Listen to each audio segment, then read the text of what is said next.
Before we get into the deep stuff, let's give some basics or some things I want to do inquire from the others. Walk me through the Santa Fe Institute. What was it about the time of the math? And this was in the late 90s. So they're not going to hear me on this part, right? We're going to do it both ways? It will not be on the video, but we do have you recorded. Fine. Remember, when you're answering on these questions, I'm not in the shot, and they're never going to hear my voice. So a little bit you got to repeat in your answer, you got to repeat what my question was. Oh, a little bit. Okay. Santa Fe Institute. Why, when you're at the top of your game on Wall Street, do you decide to finance, which was at the time, or endow, or become the donor or sponsor, however you want to say it, for what was considered the most cutting edge group of mathematicians in the world? Action. So Santa Fe Institute in the late 80s, early 90s, I was interested, I was on the board of Rockefeller. So that starts, Rockefeller, it's university formed by John D. Rockefeller to sort of give back to the community. It's east side of Manhattan, except it was old. It was sort of old-fashioned. They were talking about medicine, and medicine by itself was, again, subject to the ideas of science. They were trying to use science to find cures for disease. And I said, no, we need to do something different. We need to start interdisciplinary work. In most... How did a schmuck like you get on the board of Rockefeller? What year was that? I don't remember. Late, I think 89 and 91. So that's one of the most prestigious research places in the world, correct? Yes. Okay, how did a guy like you get on the board of a blue blood, internationally known, hard research, Nobel Prize winners all over the place? How do they pick a guy like you, a trader from, or basically some guy from Bear Stearns? Good question. So I was asked to be on the board of Rockefeller, and I think it was, I was on the board of Rockefeller, there was a money manager who said, Rockefeller needs someone with financial expertise because the university is growing and there's lots of new things. You have to, again, we go back to the original discussion the last time. Up until the mid-'80s or sort of early mid-'70s, the most important thing was your name. If you were Rockefeller, you already were considered to be brilliant. If you were head of General Motors, it was your reputation. It was who you knew, who your family was, what was your character. And then in the mid-'70s, basically, if you remember, you probably had a calculator. It was very advanced in those days to have a Texas Instrument calculator, where it could, by putting in the numbers, it would multiply for you to do square roots. And that was the first, and everyone who had a calculator was already advanced on Wall Street. A simple almost like your accountant. The most important parts of business were really now going to calculations. So it's not only mathematics, but it's things that could be calculated. Reputation couldn't be calculated. I could give you, are you a 10 on a reputation scale, an 8? What does it mean to have a measurement of your reputation? We'll get to that later. But places like Rockefeller needed someone to say, look, we're entering a different world where numbers and the numbers of companies, portfolio management was going to be balanced. It was going to be statistical. Jeffrey, could you come on the board? Potentially sit on the finance committee, Nancy Kissinger and a bunch of other people. And David Rockefeller and I got along very well. He was an unbelievable human being. Respectful to everyone. He introduced his driver as his colleague, not his driver. He would never say, this is my driver. He said, it's my colleague. And David started to explain to me world politics. So David would say, Jeffrey, money is going to be sort of the most important things. People don't understand money. You seem to have this knack for money. I said to David, tell me about your life. What was the worst and the best part of your life? So David said, when I grew up, everyone knew I was a Rockefeller. They didn't know that my father told me he would not leave me a dime. No money. But every time we went out to eat, me and my 5 friends in school, they would leave me the bill. They would expect me to pick up the check because I was a Rockefeller. And he said, I was chairman of Chase Bank. And he said, I remember like it was yesterday, one of the headlines in Time magazine said, David, please fire yourself. So he thought that there was a world that existed that would be a combination of both politics and business and leadership. What do I mean? He formed something called the Trilateral Commission. The Trilateral Commission is some spooky stuff. People said it was something the Illuminati, there's some mystery about it, people that ran the world. It was politicians, but David said most countries, the politicians get elected for 4 years or 8 years, separate from the royal families in England or in the Middle East. Someone's there for 4 years and then they're not there anymore. The most important people to have stability and consistency would be businessmen. So he formed this Trilateral Commission of businessmen and politicians from 3 major continents. So it was the North Americans, the Europeans, and the Asians. So he said to me, would you like to be on the Trilateral Commission? Now, I was 30 years old, 32 years old. I said, great. And he said, well, you have to fill out this application so they have your bio. And I looked at the list of people, and it was Bill Clinton, former president of the United States,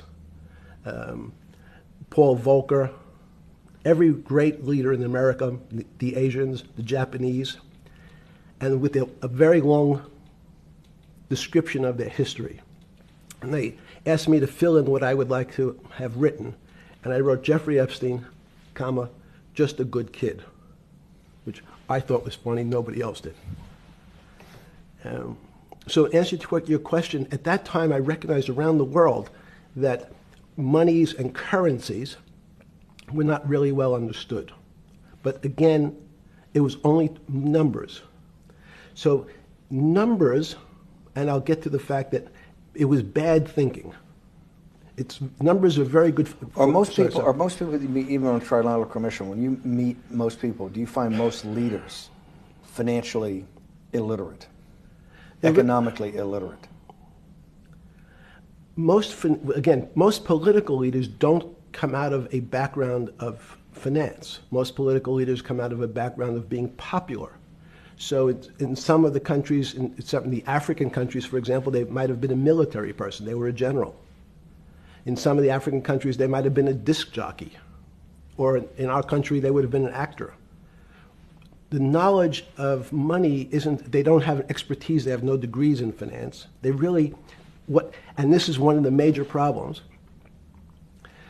their expertise, if they have any financial knowledge, is of their own checking account or bank account and filling in their own taxes. So many world leaders who don't really have a financial underpinning make fundamental errors when it comes to money on a country or institutional level.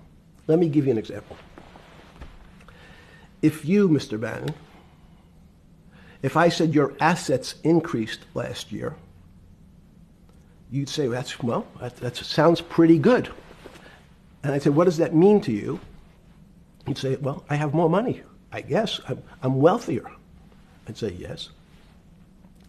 And if your debt increased, would you feel wealthier or poorer? You'd say, well, I don't want to have increased debt. I don't like the idea of that sound, increased debt. Now, that and world leaders understand when their assets go up, they feel better. However, institutions like banks, things that people don't really understand are financial underpinnings of banks. When I say your bank, Mr. Bannon, you have the Bannon Bank, you doubled your assets. Sounds good, but what does it really mean? It means people owe you more money. You don't have any more money. What? Yeah. A bank's assets are how much it is owed by other people. That's crazy. So if the bank goes from a $2 billion of assets to $10 billion, it means people owe it an additional $8 billion, but their assets have gone up. So the terminology of assets and liabilities is different for banks. It's not natural. And what most people, and you ask questions about world leaders, there's many people, I think your old boss Mercer understood, there's a fundamental part of money which is called fractionalized banking. And fractionalized banking is something that finance people understand, and the people on the street, and when I say people on the street, that's where I was when I started on Wall Street, would find it impossible to believe. Impossible. Why? Bannon Bank, I give you $1, just one single dollar. In our system of banking, I would say, okay, Steve, I gave you $1. How much could you lend out to your friends? And your natural reaction would be probably something less than $1 because I want to keep something in my pocket. The way our system works is if you as a bank are holding my dollar, you can lend out an additional $8 or $9. No, it's impossible. I only have $1, Jeffrey. We have something called fractionalized reserves, which is if you have 1, you can lend out 9. That's the way our system works. And so not only do world leaders not understand banking, but the man on the street, my father who worked in the park department, it would be beyond his imagination that people could lend out more money than they actually had in their pocket. Next question. Wait, how did this, in understanding that, when you get on something like the Trilateral Commission, you're on the board at Rockefeller, which is the most advanced research. You get brought into the Trilateral, which is the elite of the elite. How, since you're only at that time 30-something years old. 8 years from teaching at Dalton, right? You're a Dalton. No, 10 years. 10 years right. teaching at Dalton. Yes. Walk us through. I mean, put us in the room. Walk me through exactly what it felt like. What it felt like being on the board at Rockefeller. You got these Nobel laureates, and you're sitting there making decisions, and you start to meet these people at Rockefeller. And you start to meet these people at the Trilateral Commission. What did it feel like? It's a great question.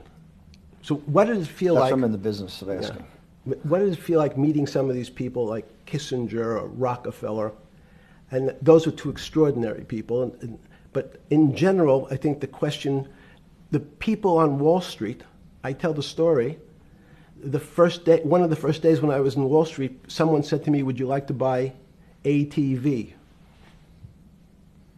And I was looking in the brochure, and I couldn't figure out what stock had a symbol of ATV.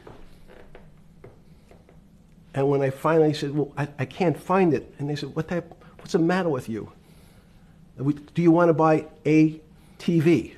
Which is, he was selling hot televisions, stolen televisions from the floor of the American Stock Exchange, referred to in common parlance as the televisions fell off the truck. So I knew what that phrase meant from Coney Island. But what I found was most people, be it in business, in normal life, or in the world leaders, don't really understand money. It is something they think about. They have a sense of what it is. They certainly want more of it. But they also make statements like, we want more money, but we don't want more debt, which just shows a misunderstanding of what money at its core really is. So most people don't, they want to make it, they want to save it, but to understand it intimately is not a normal characteristic. At the first Trilateral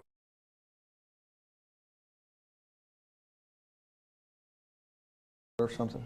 Yeah, good. You're good. Just give me an approximate. You joined the Trilateral I Commission. think it might be and we'll be able to show we'll pull down the chart of where your name was, but just give me roughly when it was. I think it could be 90. I don't remember. Okay. Let's Sorry. say early 90s. Yes. When you got on the Trilateral Commission and had do you remember where the first meeting was? It was in Tokyo. In Tokyo. And at what hotel? I would like to say the Hilton, but it's probably not.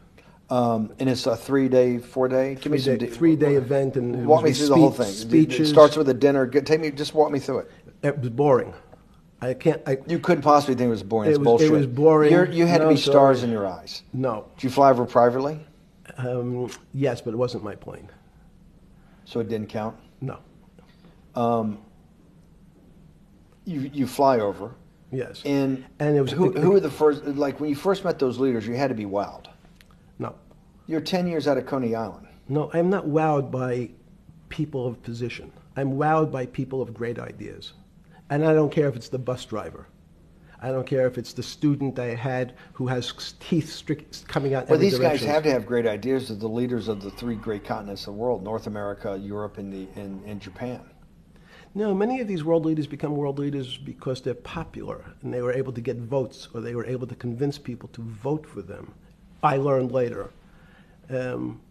Many of them were just good at what they did in terms of politics. Remember, world leaders are politicians in general. They're not scientists, they're not intellectuals, they're not great thinkers, they're great politicians. At the first Trilateral Commission meeting that you remember in Tokyo, in sometime in the early 90s, do you remember what were the big issues of the day that they were talking about, and what did you think about it? Yeah, in fact, it was funny because they were talking about inflation, and they were worried that what would happen, how do you control inflation? And as a mathematician, I didn't understand the concept. I don't understand the concept today. How's that possible? Well, when you talk about most things to do with money, money is meant to be local. It's US dollars. Then I understand what it means. If inflation, it means my dollar today inflates and it doesn't buy as much as it did a couple of years ago. The prices go up. I don't have it seems that everything is great, but in fact my dollar is shrinking in value. If you, and you're the financial genius here. I'm just a lowly M&A guy. Sure. If you let me finish the thought. Go ahead. So if you're in America, you can feel inflation. Your salary's gone up, but you can't buy the same car. In fact, it starts to feel weird because the value. That's why I wanted to ask the question. Then this is my point. Sure. The people who live and breathe this, the central banks, have been haunted by the specter of inflation since the late 70s. Yes. First off, tell our audience, how did that happen? The two great financial events in the 20th century, I'm not going to get to the 21st, were the great inflation in Europe after World War I, the Great Depression, the hyperinflation in Germany that led to the rise of Hitler, and then this inflation in the mid-70s. Before you go to explain inflation, why is this specter of inflation always the central thing in central bankers' minds? Because it goes back to the first concept I said, the weird concept of fractionalized reserves. The system is not well understood. And most systems, in fact, are not well understood. We don't know how our digestive system. Stop. This is I impossible. understand. This is impossible. The world banking system, the world currency system, the world monetary system has to be so well understood by the Greenspans of the world and the Bernankes of the world and you, right? The currency traders, the guys making billion-dollar bets every day, the legendary guy on Wall Street in the late 90s, Salomon Brothers. Lou Ranieri? No, the guy that wrote the money. Michael Lewis? Lars Poker? Yeah, Lars Poker. Who's that about? That great trader. Lou Ranieri. No, it wasn't Lou, the guy that ran the desk. Yeah. That eventually ran the hedge fund that went long-term capital. Yes, I don't remember. Who's the guy? I want to say, I don't remember. Yeah. I'm sorry. Lou Ranieri is big, but those guys have to understand the system perfectly. No, they don't understand the system. They understand the local part of the system. So, for example, why is not only inflation, most bankers are terrified if the public understood that the bank really doesn't have their money at any one time. One of the things during the Depression, there were runs on the bank. The reason the banks don't keep much money in the actual bank is they assume that not everyone's going to want their money on the same day.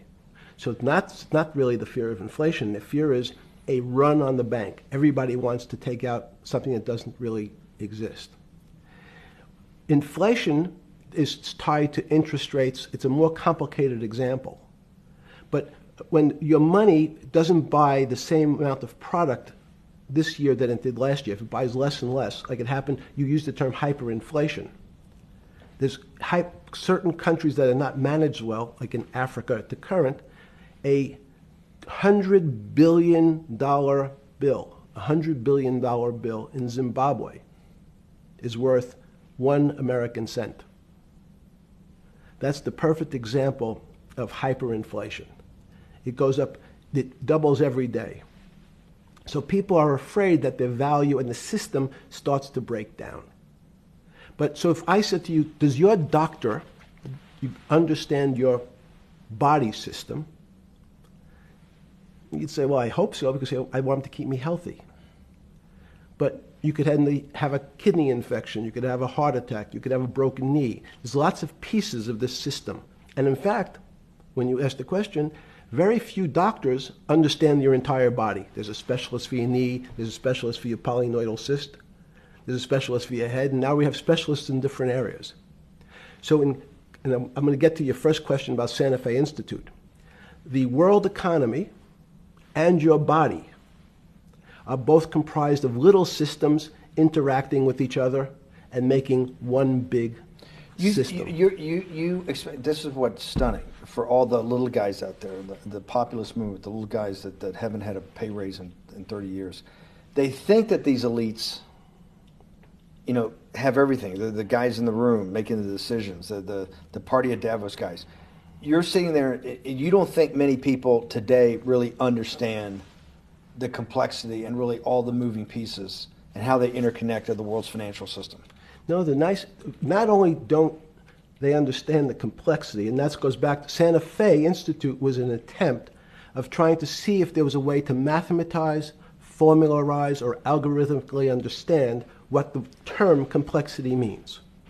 That goes back to the original question. Complex systems are complex by definition. But there's not necessarily, it's not one level of complexity. As we might say, well, our fingers are complex, the movements, the muscles of our hands. But it's not as complex as the blood system. Now I have a circulatory system. I have systems on top of systems. So that there's no one group of or person that really understands the way the body works. There's no one group that understands the way the financial systems work. You might understand U.S. bond market. Now, you've asked about the trade of long-term capital. That was a bond fund, very small part of this very complex system. So the goal of the Santa Fe Institute was to see, is there a way to get in, somehow understand how complex systems interact? Fast forward, Steve, to today, where Google and these other engine companies, the other tech companies, are trying to build artificial intelligence. The strangest thing that they've found, one of the strangest things, is that the systems that they design, this artificial intelligence, which a lot of people have heard about, is they design a bunch of systems. They're called neural nets. Terms simply taken out of brain work, neurons in the brain. Nets because they actually look like a net. They put in some inputs.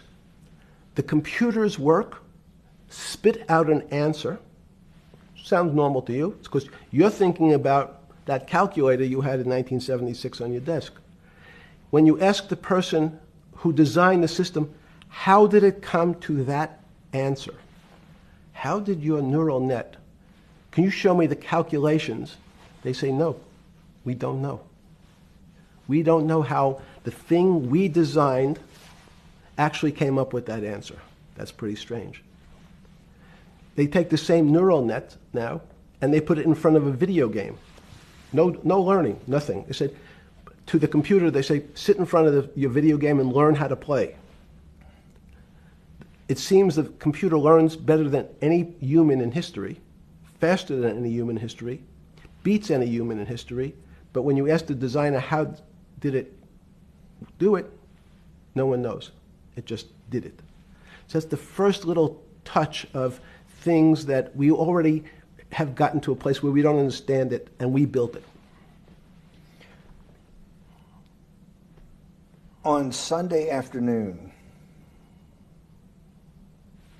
September 14th, 2008, where were you? Sorry? It was the night they put Lehman Brothers in bankruptcy in London. I was in jail. Seriously? Yes. So the financial crisis of 2008 happened when you were in jail? Yes. Oh, this is going to be so amazing. This is going to be so amazing. I take it you didn't have your Wall Street Journal dropped off to you in the morning, your Financial Times. No. How did you hear about how did you hear about, because I want I forgot about this, but yes. I'm trying to get, this is going to be amazing. Let's go back and do that again. Sunday afternoon, because I want to find out about people, the geniuses understanding the complexity of the financial system. Because I think the best example we have is the financial crisis, the crash of 2008. Sunday afternoon, September 14th, I think it was, 2008, is when they were working feverishly in Midtown Manhattan at the Lehman Brothers offices and at various law firms around town, and with the Secretary of Treasury in the Federal Reserve, what they're going to do with Lehman. They decided they weren't going to save it. And so they prepared to put it into bankruptcy at the open of the market in London the next day. How did you hear about what was going to happen to Lehman Brothers, and what did you immediately think when you heard that it was going to be put into bankruptcy?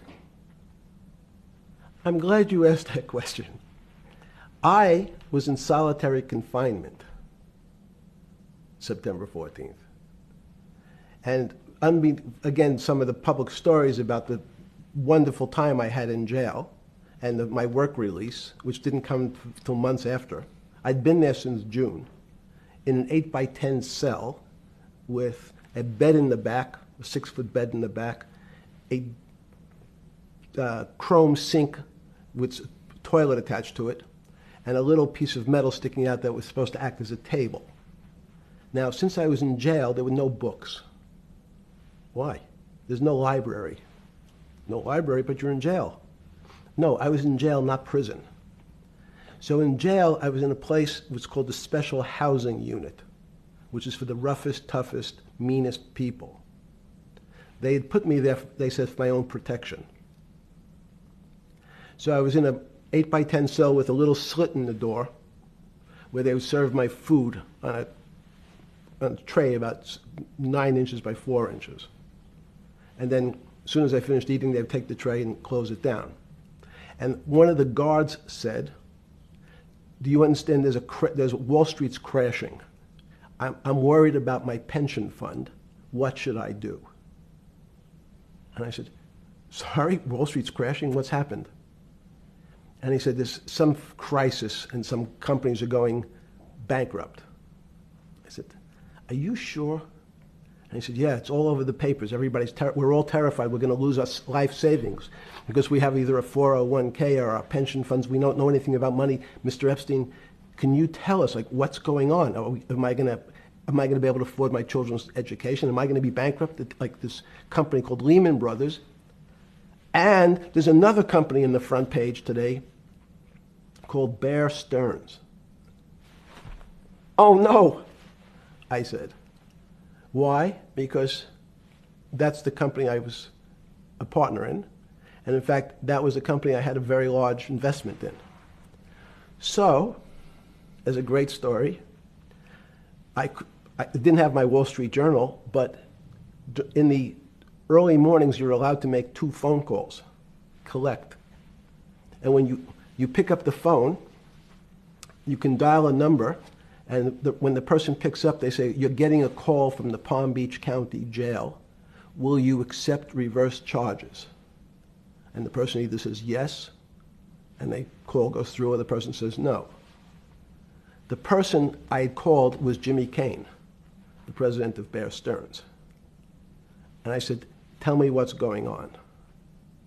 And so that my knowledge of the financial crisis happened with Jimmy, who was at the center of the storm, telling me about what Lehman had gone under, and they were trying to figure out a way, should they bail out Bear Stearns?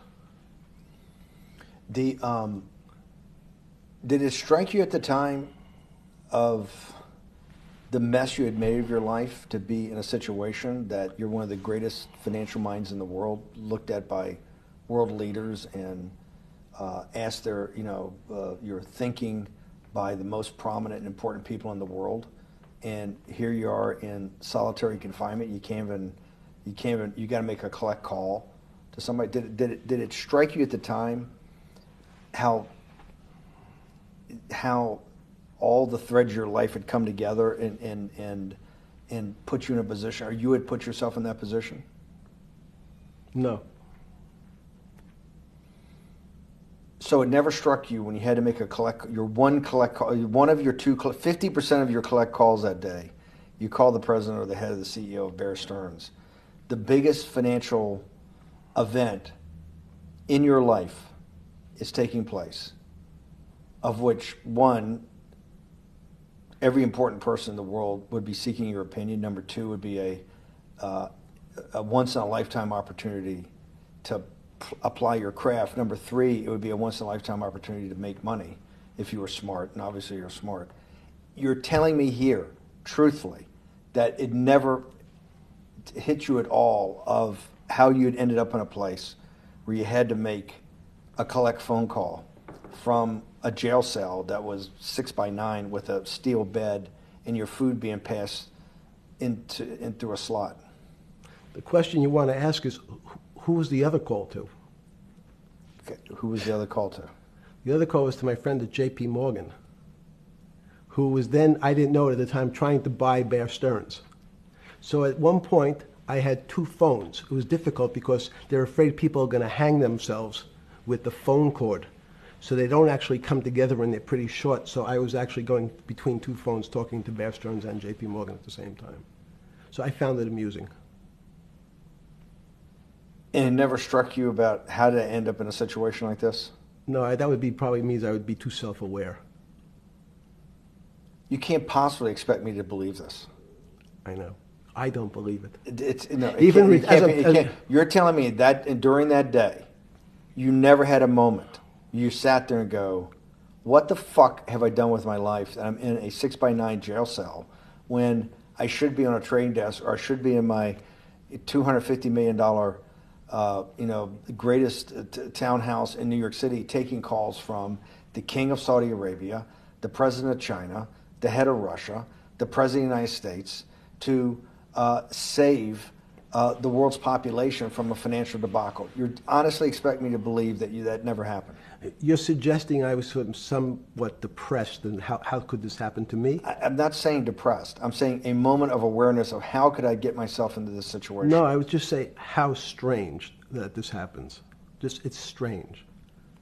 I'm wearing a jumpsuit and flip-flops. What given color to was me. the jumpsuit? Brown. Brown. Brown jumpsuit. Yes. I notice I don't see you in a lot of brown. No.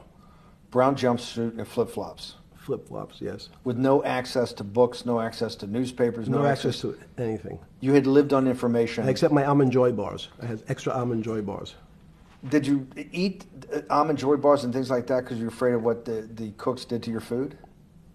Yes. Is that because of that you were in for the crimes that you were in for? No, it was just in fact, I Is was... it because you're wealthy? Yes. How did you know that? Well, people would constantly come, if I was passing by or have to go for my medical, people would either ask to borrow money or make some other types of comments about... In the beginning... What were the comments? At the beginning, what were the comments? It serves you fucking rich guys right that you're here next to me. There was nothing about your crimes. No. So all this rumor you hear all the time about people in prison that commit the type of crimes you commit, you're saying in your personal thing is not true. No. It was all because you were rich. Yes. And it was all because they wanted to borrow money. Or get advice. Yes. Wait, they get advice to stock go long. Yes, You're telling me is this time to buy? You're telling me in solitary confinement they're interested in going long. Yeah. They want to know what does that say stocks... about human nature? Well, what I think the people find, one of the reasons they wanted to keep me in solitary confinement was they're afraid that everybody would want to know which stocks to buy. But what happened was, after this crisis, now it's on the front page of every newspaper. I don't want to lose this day. Sorry. When you first heard that, was it Bear Stearns had been kicked into bankruptcy, 6 months before? No, this is the same time. This is part of the same deal. I thought no. Bear Stearns, they saved Bear Stearns and didn't save Lehman Brothers. That's right. it. They 6 months before they had bailed out Bear Stearns. But Bear Stearns was still a zombie, A shell of its former a self. former self. But they had quote unquote saved it. They admit. Why did they make the decision in your mind? Why did Hank Paulson and Bernanke what's this concept of moral hazard? Explain to the audience what moral hazard is, and why did they save Bear Stearns 6 months before, and why did the smartest guys in the room decide not to save Lehman Brothers? It's a good question. The real issue is I'd have to go back when you have these systems to the way your doctor responds to any type of emergency in your body. If they might decide to save your kidneys and let your gallbladder go because the gallbladder is less important to your overall system. If at that time, even it's not that long ago, the boogeyman was when said, well, what really happened? Jeffrey, what really happened? What is this financial crisis? And, some of the progressives and the right wing blame it on the banks. It was the banks' fault. And it's the fault of this very esoteric, unknown concept of derivatives. It was really the derivatives that caused this financial crisis because the derivatives got somehow out of control and in the Mickey Mouse. And that was the way you started your road to a billionaire went right through derivatives. Yes. But derivatives were not the cause. Derivatives were not the cause at all. It's like saying your hair was the cause of your heart attack because it was on top of your head. So what was the cause? There isn't, let me say, there's no one specific cause. These are system collapses. So many times when they have to make your death certificate, when you say, well, what did he die from? They'll say heart failure. But if you say, what was the cause of his heart failure? Well, he had low blood pressure, his sugar was high, he was diabetic, he had all these other problems. But they say, no, we need a word on your death certificate. Did he die from brain damage? Did he die from heart failure? That's the financial crisis. Many people said, well, what caused it? They wrote, like on its death certificate, derivatives. But derivatives are not a fundamental cause of anything. Was it Sunday or Monday? I take it was Monday morning when you made your two collect calls and you were talking to Bear Stearns on one hand and Morgan Stanley on the other. J.P. Morgan. J.P. Morgan. That was Monday morning. Did you, Jeffrey, being one of the financial geniuses in the world, did you understand what Lehman Brothers going into bankruptcy, the domino effect, that by Thursday the financial system would be under such extremis that if it didn't have $1 trillion cash infusion in the United States, it might collapse? Did you know that at the time? Did you view that at the time? Yes. You did? Yeah. Why?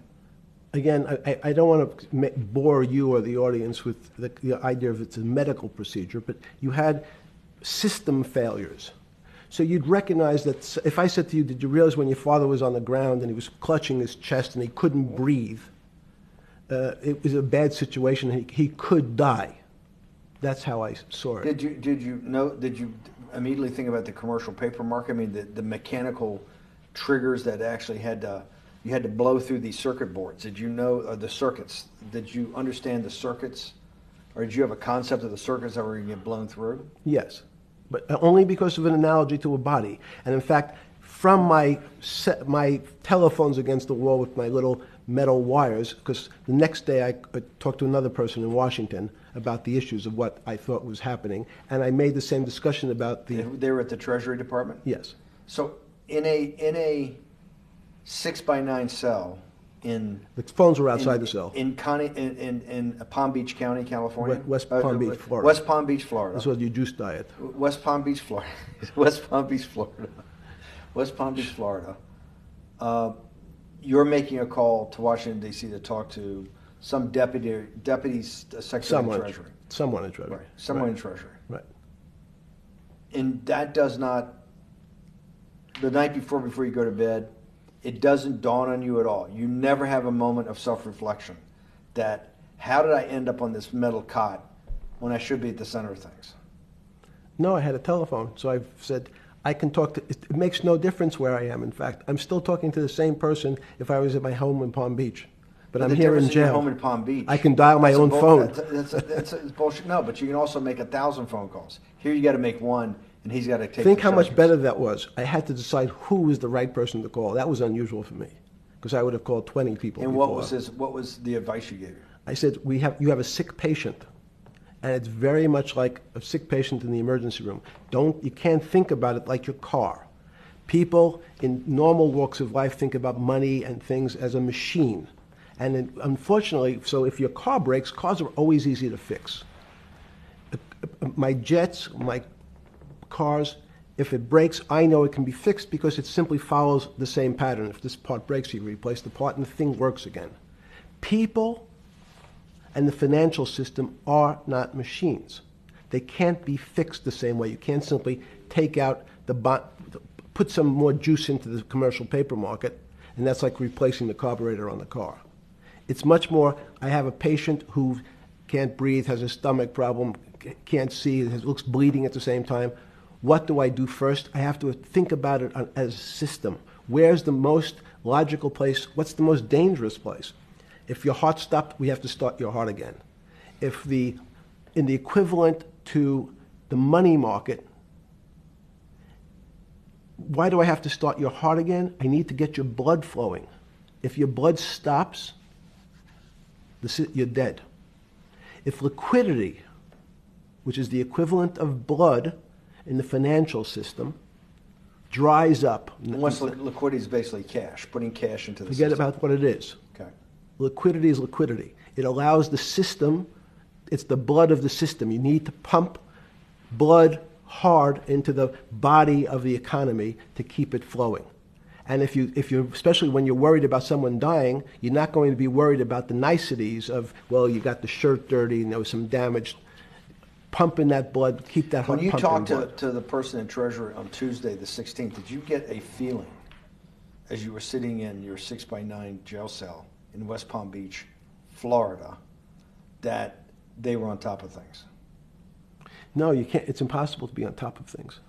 There's no such thing. It's, again, the doctor watching the patient die. You hopefully have some confidence that he's seen it before. He recognizes that there are some steps he has to take first before he bandages the guy's finger or worries about what shoes he has on. So you hope that the people in charge, your doctors who are working on the emergency patient, have enough experience and, frankly, judgment to try to keep the patient alive. Did you think that they had those things, patience and judgment? They had pretty good judgment, and you needed a lot of luck, just like in the dead patient. You need to, hopefully you put that blood in and it's not too late. And you make some mistakes, but you have to know you're going to have to give it a shock. In the run-up to the September crash of 2008, Yeah. I guess you weren't occupied with finance. That whole summer, how long had you been in jail? Went to jail June 30th. So the entire summer. Yes. Before you went into jail, you were still very active in the financial markets. Yes. When I say active, you trade currencies every day, you trade stocks every day. When people, I don't do any. someone like you, or you give advice to people to trade stocks or trade currencies. I don't trade every day. I think that's, like Woody Allen said, you can't beat the bank. So I try to pick my spots. George Soros picked his spot when the pound collapsed. This would have been a great money-making opportunity that passed me by when I was in jail, but that's not how I think. In the run-up to that, in the spring of 2008, that's when Bear Stearns got in problems, I think, in the spring of 2008, and they decided to bail it out. Did the Bear Stearns guys talk to you for advice at that time, when the big crisis in Bear Stearns? No, but see, again, unbeknownst to most people, and it's easy to blame people for the financial crisis, like you'd blame someone for giving your father the drink before he had his heart attack. But what really happened, the real enemy of the finance system was Bill Clinton.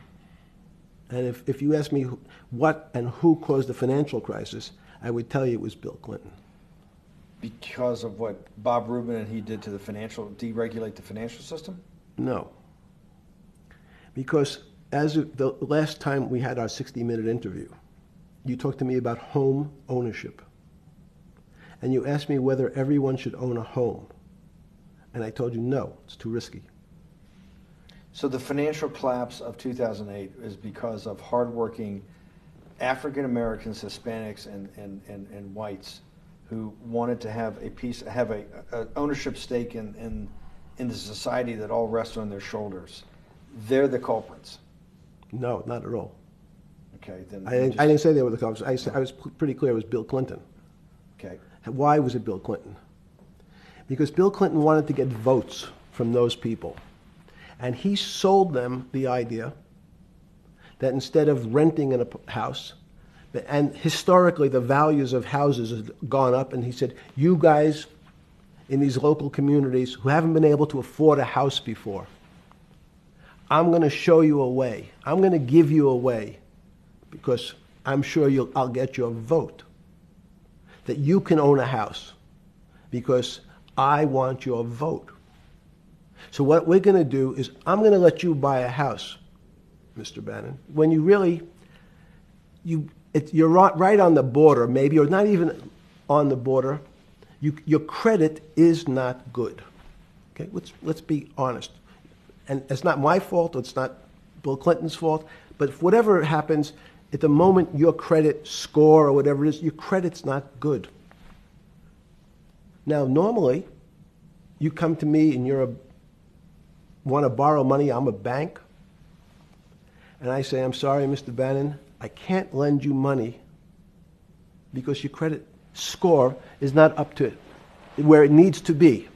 Hopefully, if you work harder and clean up some of your problems, it will be. But no, what I say to you is, I'm going to figure out a way to lend you, not give you. I'm going to lend you money anyway, though you don't have a good credit score. And don't worry, I'm going to get rid of the term that you don't have bad credit. Bad credit sounds pejorative. You don't want to be a person. Sounds judgmental. Yes, sounds judgmental. So what we're going to do is we're going to call your credit situation subprime. Oh, nobody knows what that means. Subprime. That means prime is good credit. Subprime is not good credit, less than good credit. So we'll call it something that people really won't follow, and we'll tell you what. We're going to have people lend you money, though you are a subprime borrower, and I will figure out some government agencies to guarantee your loan, though I don't think you're a good risk. So the banks say, no, we don't want, initially, the bank said, sorry, this is too risky, Mr. President, for us. We're in the business of managing risk. It's not our money. It's the hard-working people's money sitting in our bank. We can't lend to people whose credit is not prime. You're asking us to lend to people who are subprime. And he says, here's the key, if you don't, Mr. Bannon, I'm going to make sure the Justice Department charges you with discriminatory lending because you refuse to lend to my subprimers. In business terms, you should never lend to. But what we'll do is I'm going to form an agency called Fannie Mae and Ginnie Mae, just another agency names. They'll guarantee your loan. So don't worry. Don't worry. You don't have to pay it back anymore. Even though and maybe you don't even have to work as hard anymore. That's probably a harsh statement, but these players, these two big firms, Fannie Mae, will guarantee the fact that that bank will receive its money. Now, the bank says, wow, best deal in history. I refused to lend to Mr. Bannon, but now he has the big brother, his Uncle Sam. He went to his Uncle Sam, and Uncle Sam says, I'm guaranteeing it. The bank says, I want everybody. Give me as many people as you can give me. Because Uncle Sam is the best credit in the world. Not only it's the United States government. We'll take it all. We'll take as much subprime as we can handle. Because it's the best investment for the moment. It's a strange investment because it has politics that has inserted its way into the numbers. Politics doesn't belong in the markets, but now we're going to have, I want the votes, we'll make guarantees that you who can't get a house normally will be able to get a house from the bank. The bank says, this is the best deal in history. We will package 100, 300, 1,000 of you subprimers, and we'll sell it off to somebody else. And the whole system becomes mired in subprime mortgages. That's becomes the issue. What do you mean mired? There's just too much supply. It's a supply-demand problem. You get too much supply. No, it's a very good question. What does too much supply mean? Well, then you get to people, go back to your first question to me, government leaders. Government leaders know if they're good, and they can do mathematics, they can balance their checkbooks. So certain people in Congress said, well, how do you value these subprime mortgages? The banks say we've been valuing them the same way we've always valued them for the past 20 years. The accounting firms, there's something in this country called GAAP accounting, which is a standard type of accounting. And we account for them the same way we've always accounted for them. If we paid $1,000 for your mortgage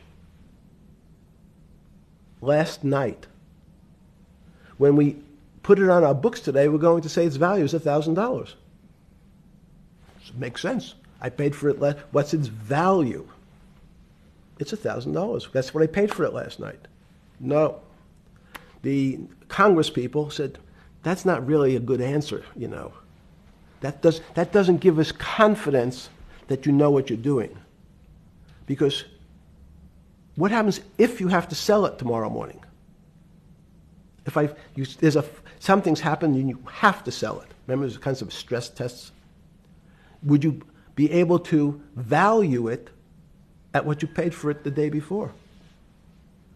And Wall Street says, that's not the way you can think about this. This is crazy. We always value things at the cost from the day before. And they changed the accounting method, in essence, to say not what it was worth yesterday, but if I have to sell, what would it be worth?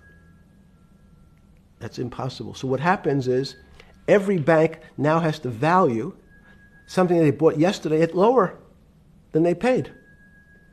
Never before in 20 years did they have to do this. So something they bought at 1,000, on their books was 1,000, is now 990.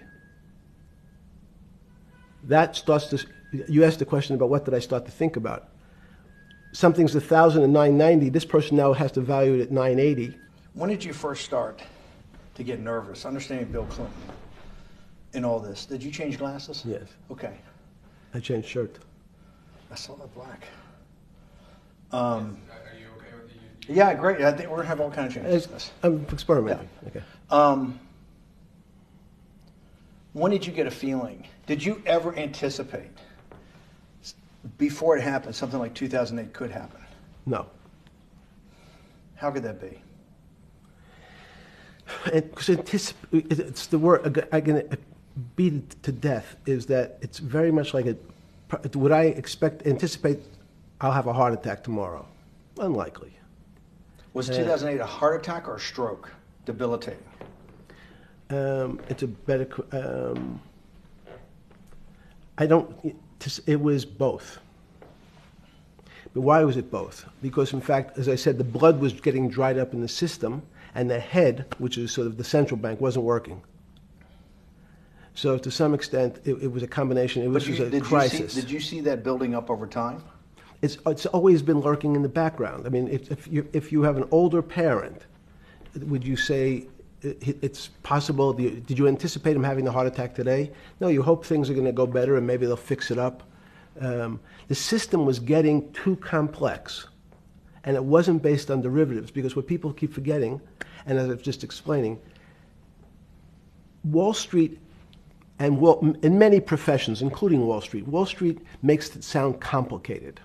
They don't want the little guy to understand what they do because they make so much money and they don't do very much.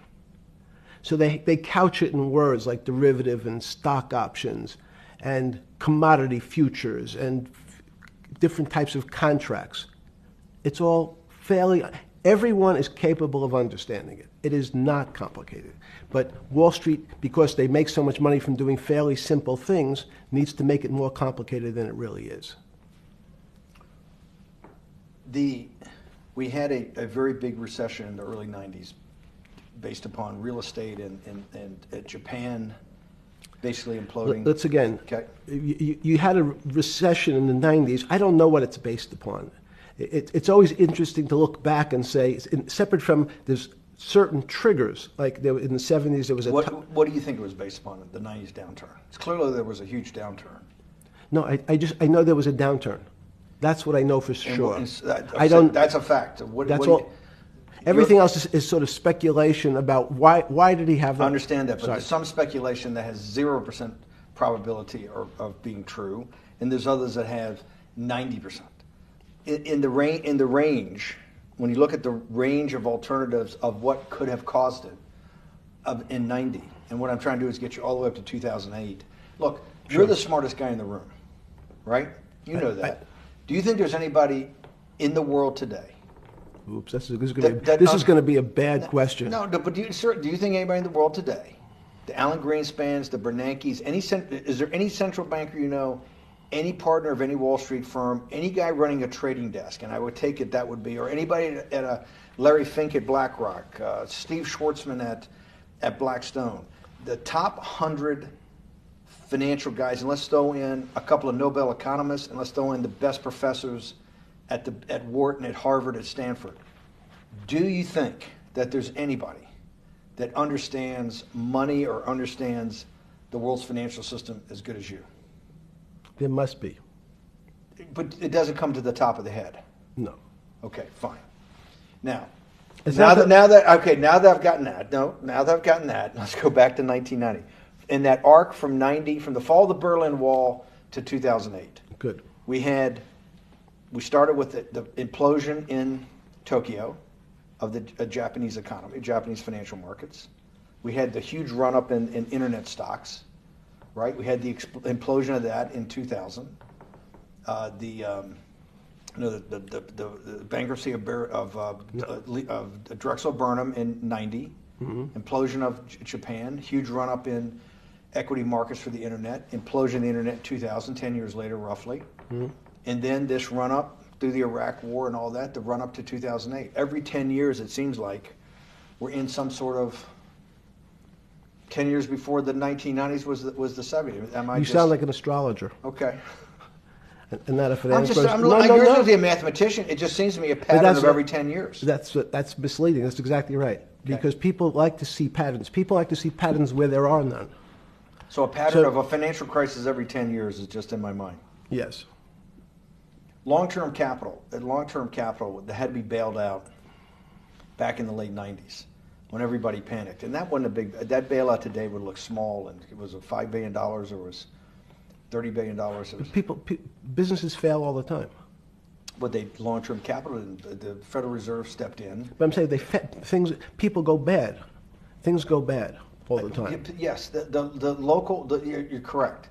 The audience that's watching this, the little guys, they go bankrupt all the time and nobody gives a shit. You know why? They're a little guy. But when long-term capital management goes bankrupt, or Bear Stearns goes bankrupt, or Lehman Brothers goes bankrupt, people care because it's an unfair characterization. Why do you say that? Because again, it's the complexity of the situation. If you think about you have a complex system. You have your body. Now, in fact, the little guy is my finger. This is. And Bear Stearns is your heart. That's correct. The banking system is my heart. The system, I can't risk my because remember, it's not only my. You haven't been able to name. Hang on. You haven't. Hang on. No, hang on. I was trying to hang. I wanted to see if the hang on worked. No. You haven't been able. You're not good enough yet. You're like junior wizard trying to do it. You haven't. Yes. I'll say, since we can't name another guy that's as good as you. There may be a couple out there. You're not bragging. You're humble. It had to be sometime. Please tell me there was some time before you went to jail and basically got cut off from daily information in the summer of 2008, that you started to get very nervous that this complex system, that something was deeply wrong? Okay, first, let's go back. When I say no one understands the system better than I do, it doesn't mean I You always understand. sound like a doctor. You're afraid he's going to get sued for giving a thing. Yes, you're not, no. gonna, you're No, not no, taking no. on any liability. There's no contingent liability here for yeah, your no, answers. no. But the word understand is the problem. Okay. I don't understand the system. So I don't understand the financial Will you system. please stop? You cannot sit here and Yeah, tell no, me. no. What we just went through, I'll go through again. The hedge fund managers, the money managers, the central bankers, the commercial bankers, the heads of the investment banks, the heads of all the trading desks, the top economists, and I'll throw in the business school lecturers at Stanford. Of all the top 200, 250, you can't name at the top of your head the guys are at least at your level. You have to understand it somewhat. No. Sorry. We all don't understand it. No one understands it. It's a miracle. That's part of the problem. It's impossible to understand. That word understand simply means if this happens here, that will happen there. It's predictable. Understanding means it's predictable. It's not predictable. That's the problem. In complex systems, that was the fascination. Is there a way to tease out some level of predictability? So even No. In fact, you would ask the question. It's a great question, which was it a stroke or a heart attack? Now, most people don't know that before they were going to have a stroke, they had a stroke. They just have a stroke. Do they understand why? In hindsight, you go back and you can make lots of explanations. It might sound good, and if you're talking to the working man, you're using language that he'll never understand. It's complex, so he, just like going to his doctor, he says he has a gastrointestinal problem, or he has diverticulitis, as opposed to saying, you had a stomach ache, you ate bad food. People don't like to say it in normal, everyman terms. The system had a stroke, and we don't know why. But you just, okay. Hardworking people, and there's a great social benefit, would you not agree, with people having ownership in the system? When you say ownership in the system, it doesn't mean... Let's start over. Okay. Yeah. So flip Sorry. over your phone too, because Yes. I don't want anyone to see Yeah. on your phone. So maybe flip it down or something. Yeah. Yeah, who knows what the fuck comes up with that phone? That's correct.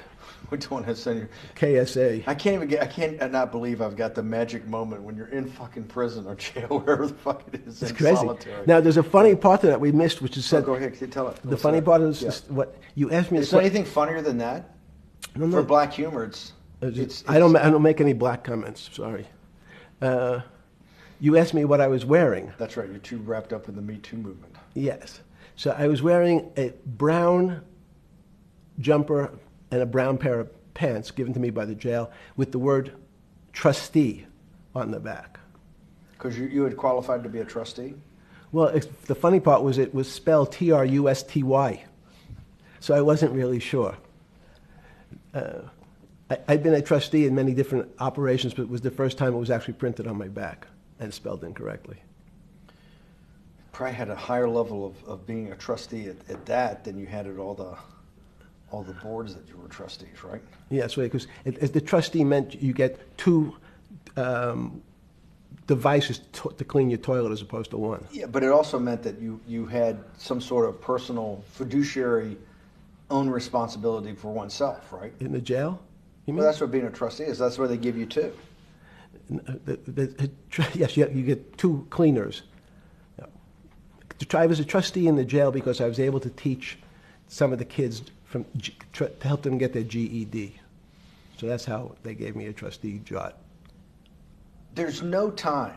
I got to go back to this because I'm like a dog with a bone in this thing. Yes. You can't. There's something deeply fucked up with you. At least something. Well, we know there are things deeply fucked up with this. You will get through in this film, Right. but you cannot possibly sit there knowing that you came from nowhere, knowing that you went to the very top of what is considered outside of science and maybe physics, the thing people most admire because it's like alchemy, understanding high finance. To sit there in what will be the defining financial crisis of our time, like Black Friday and or Black Yes. Monday, whatever it was, in the Great Depression, and be there at that exact moment, triggered in part by a firm that you used to be a partner in and knew intimately well, and it created much of your initial net worth because of, and know that you couldn't, someone who lives on a phone, right? Yes. Because you do live on a phone, right? Correct. You had to make just 2 collect calls. You cannot tell me sometime during that day you did not have that conversation with yourself of how the fuck did I do this to myself to put myself in West Palm Beach in a 6x9 cell with a metal fucking bed with a brown shirt that said trustee spelled wrong. So did I find it amazing that I was there? That's a Not better- amazing, and I don't want to say it was not Nope. funny. Oh, I thought it was. It was- I wasn't funny. Right. But Not I- amazing. no, it was incredible. Incredible in what way? This Incredible, like how do I do this to myself? No. It's as incredible as me sitting here in this house. They are both just 2 sides of the coin. That's how I think about it. That my life today is incredible. Do you consider yourself a stoic? No. I consider myself a hermit. Stoics are not very happy. Being a hermit then, being in that 6x9 cell, being in the cell, qua the cell was not the problem, right? Correct. What was the problem? Eating the almond joy bars. Because you couldn't eat the food. No, right. And but remember, my life is. Did that ever strike you that I can't eat the food because somebody might have done something to it? I gotta live off an almond joy bar, 1 a day or 2 a day or whatever. How many ever sneak in a day? No sneaking in. Your 1 almond joy bar, it did not hit you at some time? How the fuck did I do this? No. Let's go back to the spring of 2008. Were you so wrapped up in your personal issues at the time you were not spending enough time on the financial markets, or were you deeply involved in the financial markets like you normally were? In No, the spring of 08? I was involved. So we're saying that the smartest guy in the room didn't see it coming. No, of course The not. bankruptcy of Bear Stearns, you just thought was a Bear Stearns problem. You didn't see it as systemic. I know you keep harping on it, but it's not. Because you're a mathematician and understands systems. I- It seems that anybody that understands that they had a systemic problem, you would at least be the first on the early search radar. If you're not going to see it, then I'm really afraid, because that means that I always assume there's at least a set of guys out there that have some sort of sense that something's not right. Imagine the guy who has a stroke or had the heart attack. When you ask him, did you feel funny the day before? He's going to tell you, yeah, I didn't feel right. Something was off. I didn't feel right. I had my stomach was right. I felt a little dizzy. I felt a little weak. But if you asked him that day before, do you think you're going to have a heart attack tomorrow? He'd say, no, I just feel a little weak. I'm a little dizzy. My stomach hurts. So these systems, and that's the issue of complexity. What complexity says is that, in fact, everything seems to go along, and people have seen it. One of the great examples of complex systems is sand dunes. In fact, the sand keeps building up. People have seen some, and all of a sudden, one more sand drop, and all the sand starts running down the hills. That's the way I see the financial market. But you funded Santa Fe in the early 90s or late 80s? I believe it was early 90s. I can get back to you. But early 90s, Santa Fe was funded for the study of complexity theory. It was math. So let's back up. So why did I buy a ranch in New Mexico in 1993? So that gives you some sense. So I would have funded it in 1990. Los Alamos, which was the high energy lab up in New Mexico, was losing all its scientists. And Los Alamos, it was where Oppenheimer and where a lot of the nuclear weapons program, the bomb. That's when the original Manhattan Project. Manhattan Project was Yes, as Los Alamos, and you bought your property out in New Mexico to be near that? Yes, because the scientists were going to they cut the funding for high energy physics. But the people who worked in Los Alamos would still be in the Santa Fe area. They cut that because this was the Cold War dividend, right? I don't remember exactly why. It was because, again, people thought that physics and high-energy physics really wasn't that important. Because that was about nuclear weapons. No, it was because they decided, which may be not right. This was the same time that Murray Gell-Mann came up with the term quark, Q-U-A-R-K. He picked it out of an old poem, the word quark. But it was mysterious. So they were starting to understand in the 90s that our world of the physics world, there was things that were just unexplainable. They called it strange things. You gave it a name. You gave it some characteristics. You called it had charm, was one of the terms. It had a charm. It had a flavor. It had a color. But no one, Mr. Bannon, understood what it was. Just like the financial system. And you wanted to investigate that. I wanted to see if we could build tools so others smarter than me could help investigate it. And that was the beginning of your concept of the Santa Fe Institute. Yes. And Santa Fe Institute was founded to do study in this type of... Can these areas of strange things be described by some form of mathematics? So that's what I'm trying to get at.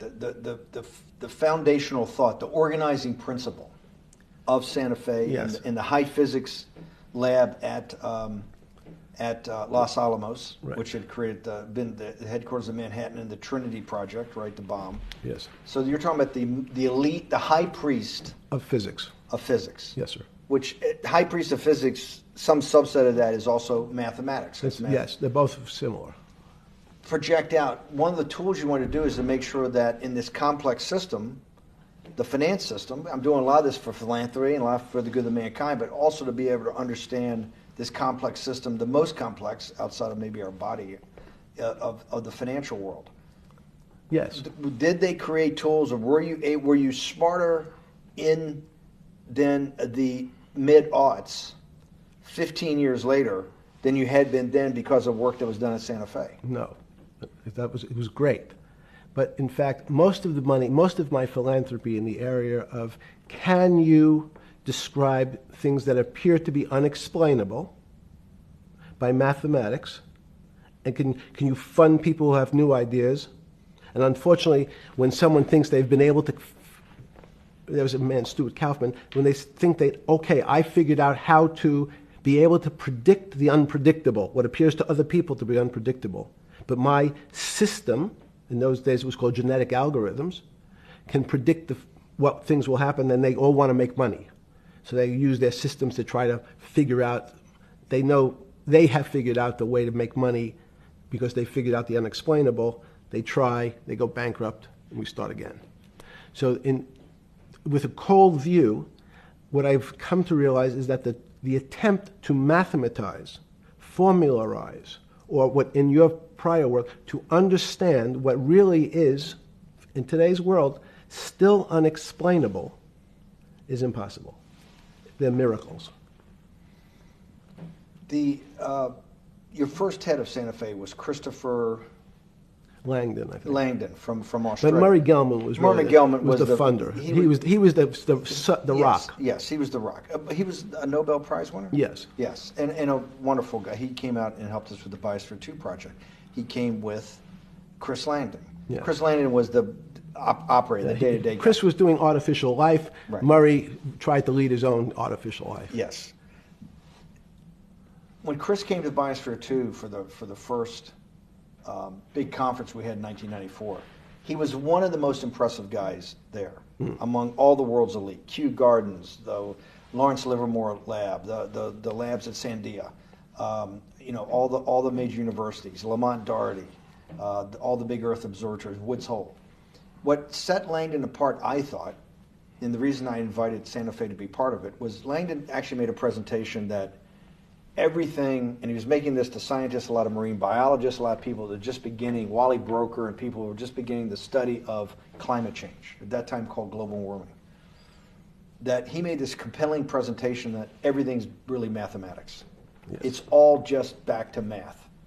And you have to, all these experiments you do, you're not, one of the reasons they're not considered by the high priest in physics as being real experiments is that they don't have a mathematical basis to it, and everything has a mathematical basis to it. Langdon seemed like a radical visionary. What happened to that concept? You go back 350 years. So you have Isaac Newton, you have Leibniz. From move forward, you have people like Heisenberg and Gödel, and what every one of those mathematicians and philosophers came to understand is that there's numbers can describe certain things, approximate certain things.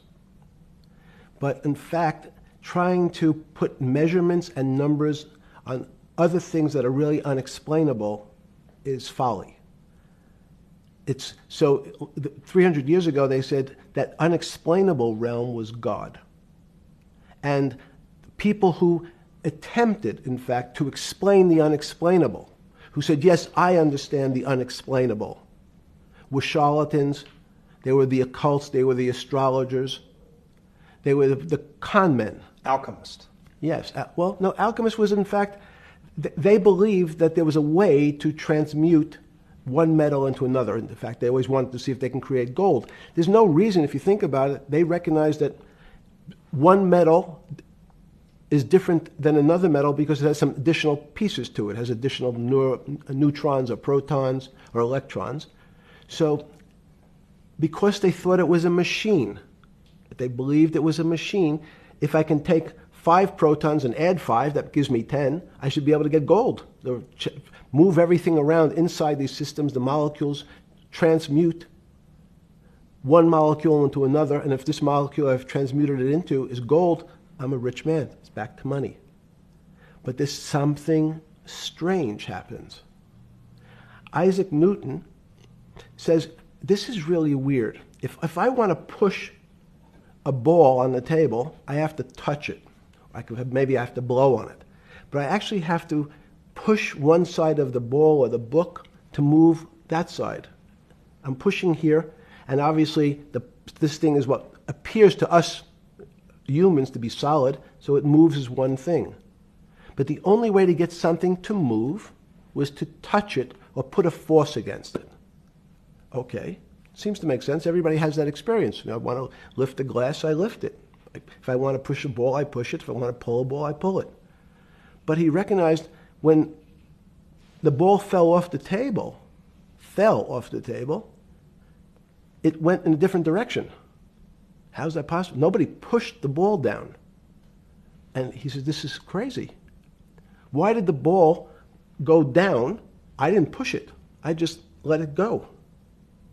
So someone's pushing the ball. Because I know that I am confident that the only thing that gets something to move is with a force that pushes. So there's a force that's pushing the ball down. In fact, he called it gravity. He measured how fast it was pulled, but never was able to explain why it happened. How is it? What is gravity? It's this. Everybody says, well, why did the ball fall to the ground? Because gravity took it. But what's gravity?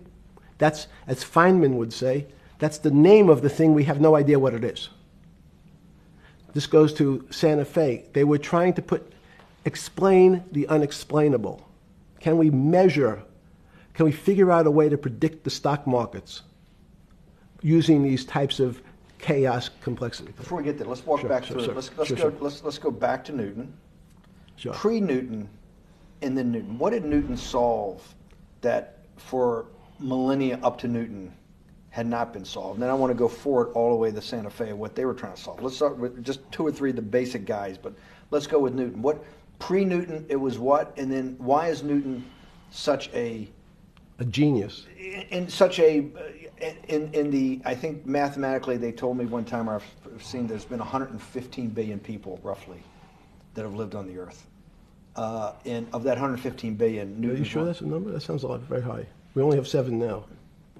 I think in the history of the earth, I think I'll pull up the stat for you, but I think it's 115 billion people. They figure that probably is inflation. That's why you have lived on Earth. But he's one of the handful of the most important. What did he solve for? Why is he so important for how we live today? And then we want to go through Leibniz and the other 3 other major ones to get us to Santa Fe? Well, it's a long journey. This is the heart of what we're trying to do. Let me take a bit of a detour just Okay. a second. What if you went to high school and the last year in your high school, you took calculus? So Isaac Newton sort of invents calculus. Well, that sounds invents. Mathematicians. To torture seniors in high school before they graduate. Yes, but obviously no. Yes, the answer is yes. Certain people could never do calculus. Why is that? Why is calculus so? Why is that the dividing line between, to me, people who can handle that and can go on to do certain things, and people just hit the wall, even if they know math? It seems to me that there's that calculus is the thing that changes. It bridges. That's because it's about the theory of change and the theory of how things change. It's a great question. But in fact, what calculus does is it's somewhat philosophical. That's why mathematics is Newton wasn't a mathematician, he was called a geometer. That's what they used to call themselves. They understood geometry and numbers. But there's an old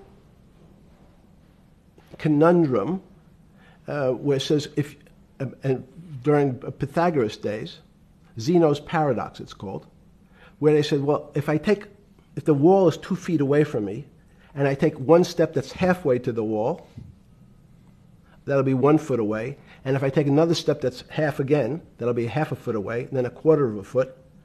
I could walk forever but never touch the wall. Doesn't sound realistic, doesn't make any sense in our real lives of the physical. But what Newton understood is many problems were like that. Many things approached the wall, or in calculus, approached the limit, but never really reached it.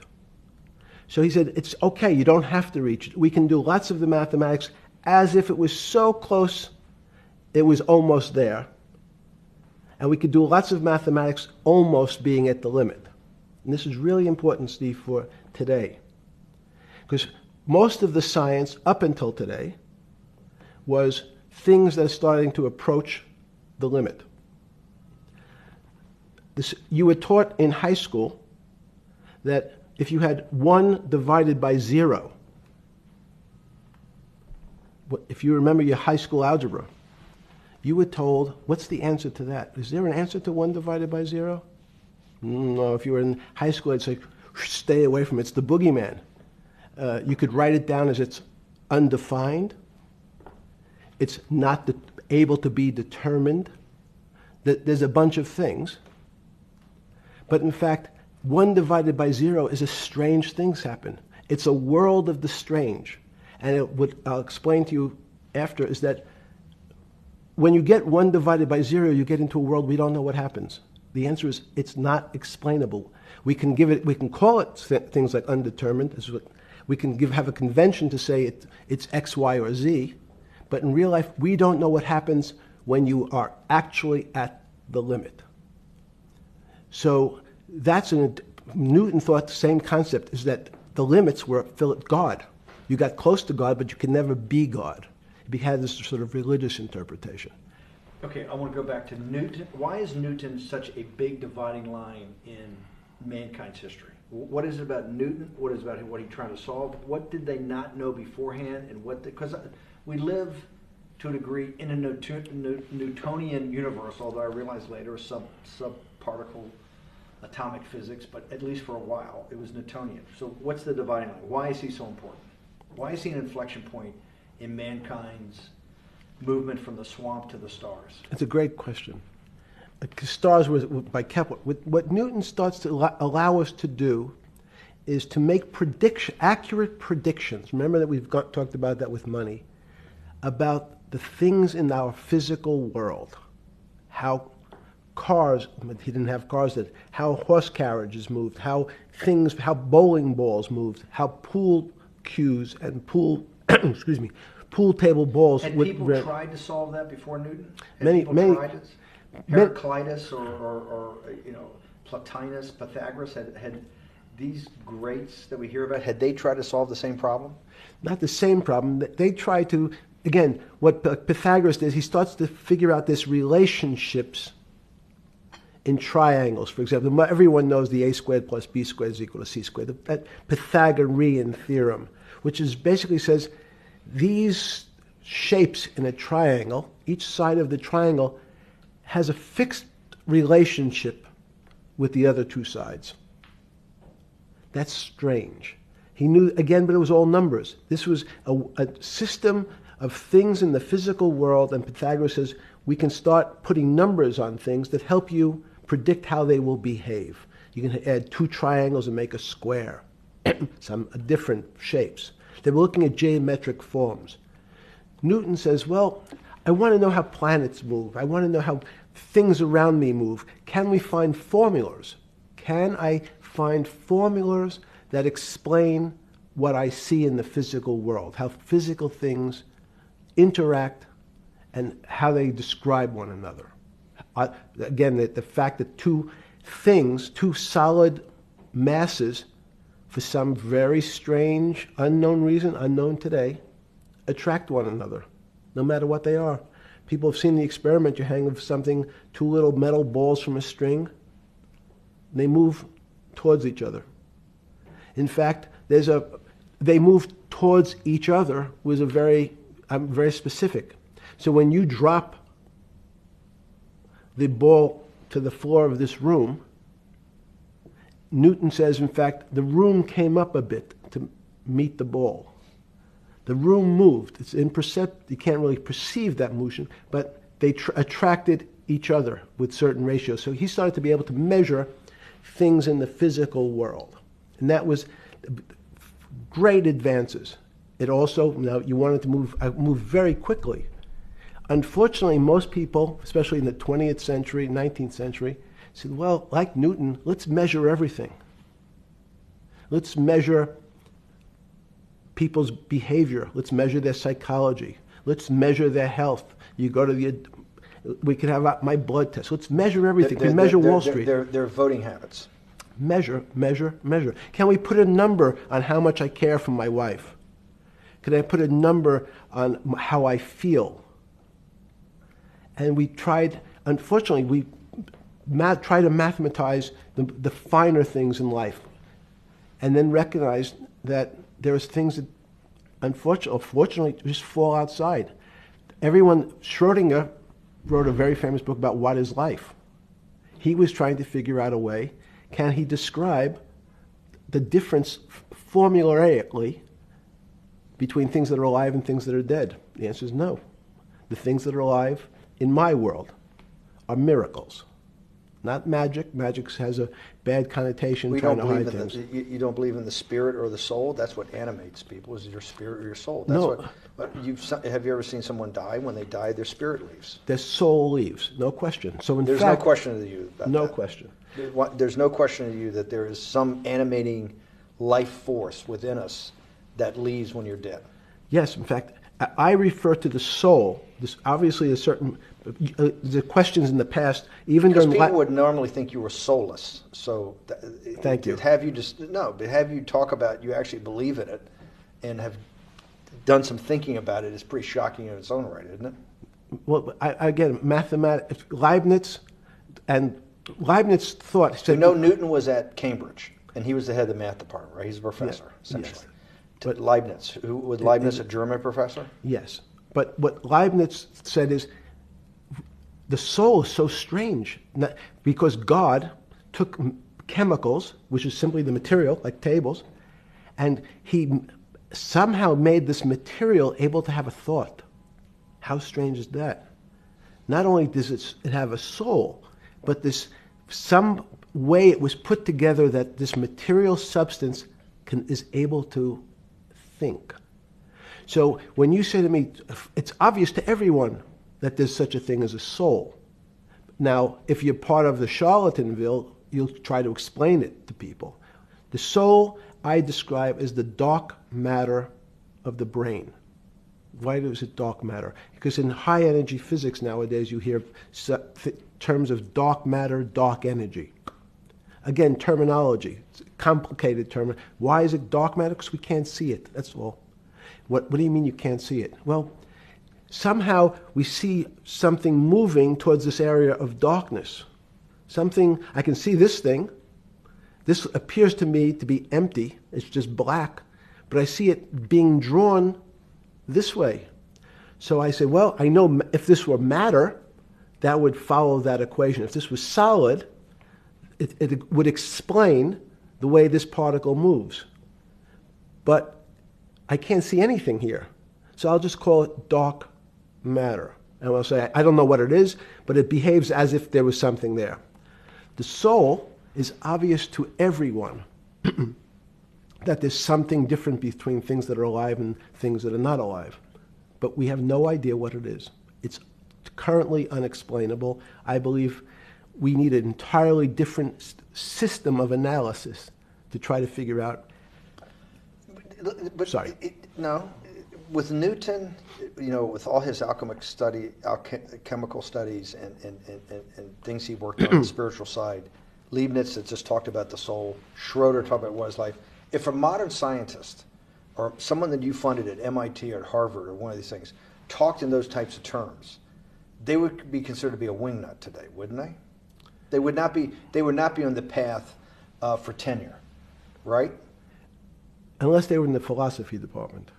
This is exactly my point. We're talking about three of the greatest mathematicians in mankind's history that have really changed mankind. Talking like this, what happened? How do we get to a situation where they could not be in the high physics? They could not be in the mathematics department or working in high energy physics. Good. It's an easy answer. Newton was a combination of mathematician or geometer then and philosopher, and as time went on, those disciplines seemed to move apart. We had philosophy. Some of the philosophers can't do math, and some of the mathematicians. And again, mathematicians often break into two categories. People that solve problems. Those are more like geometers in the old days, just problem solvers. And then there's thinkers, theoreticians. They're more like the old movement towards philosophy. But neither one of those two groups have been able to figure out why something is alive as opposed to something that's not alive. No one's been able to describe what the soul is, but we all know it exists. And I think what we need is science is a bad word. I think science only describes the things we already know about the physical world. In fact, there's an argument that the physical world that we see has been created out of our systems of mathematics. Mathematics, everyone knows mathematics describes the physical world much greater than it should, unless my view, the physical world really comes out of conscious beings that have mathematics. So they create it. This table appears to you and I to be solid. To a bat, because we have light that's bouncing off the table into our eyes, it appears solid.